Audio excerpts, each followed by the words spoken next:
Olá amigos, nós estamos aqui no Congresso Brasileiro de Cardiologia que acontece no AMB. E eu vou entrevistar o Dr. Wilson Naduz, que participou da diretriz que mudou aí a forma, o parâmetro de medir a pressão arterial. Dr. Wilson, é um prazer estar aqui esclarecendo, para a opinião pública que mudança foi essa, ela vai impactar muita gente ou não? Então, boa tarde. A primeira coisa para se colocar é que o diagnóstico de hipertensão, os valores, eles não mudaram. Primeira coisa. Então, para ter hipertensão, a pressão tem que estar acima de 14/9. Então, isso não mudou, é a primeira coisa. A modificação que ocorreu foi, se a pessoa tem a pressão entre 12/8 e menor que 14/9, essa pessoa é considerada como pré-hipertensa. O que é que significa isso? Ela está sob maior risco de desenvolver hipertensão no futuro. E para isso, esse grupo de pessoas tem que estar mais atento a evitar hábitos de vida que sejam inadequados. Então, o que é que tem que fazer? Parar de fumar, fazer mais atividade física, ter uma dieta mais saudável, tentar controlar colesterol, controlar o açúcar no sangue, mas de novo, entre 12/8 e menor que 14/9, não é hipertenso, ele é pré-hipertenso, ele está sob risco. Então, é um sinal amarelo em relação à saúde. Então, isso é muito importante a gente deixar claro. Então, o paciente, sabendo disso, tem que ter mais cuidado e visitar o cardiologista, né? Com certeza, ou pode ser um clínico também, não tem nenhum problema. O importante é que ele seja acompanhado e faça os seus exames para ver se está tudo bem, mas mais do que isso, já esteja sempre preocupado em ter um hábito de vida mais saudável.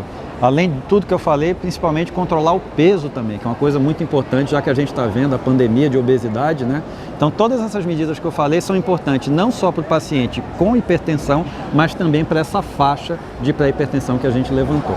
E essa mudança de parâmetro do 12/8 aconteceu em função de vários estudos? Como surgiu? Isso surgiu, na verdade, a partir da análise de diversos estudos com muitos pacientes, milhões de pacientes, de diversas populações e que mostrou consistentemente que nessa faixa de pressão existe um risco maior da pessoa desenvolver hipertensão no futuro e, consequentemente, mais risco de ter eventos cardiovasculares, doenças cardiovasculares, como, por exemplo, infarto, derrame, insuficiência cardíaca, que a gente sabe que são muito ruins para as pessoas.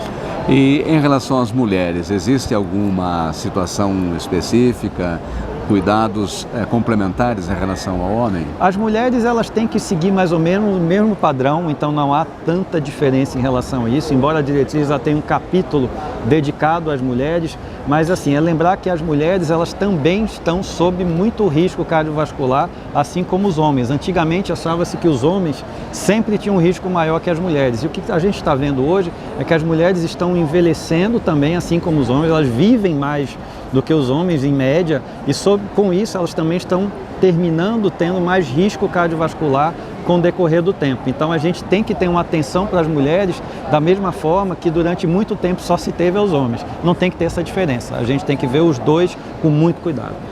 As mulheres têm uma rotina de ir ao ginecologista pelo menos uma vez por ano, não sei se isso também atinge que porcentagem das mulheres, mas o homem não deveria ter esse mesmo hábito de ir para o check-up pelo menos uma vez por ano? E sim, mas isso acho que independe, como eu falei, ela tem a ginecologista, mas isso pode ser feito também por um clínico. Então, lembrar com um clínico, um cardiologista, entendeu? Isso, ele pode estar fazendo essa avaliação com certeza.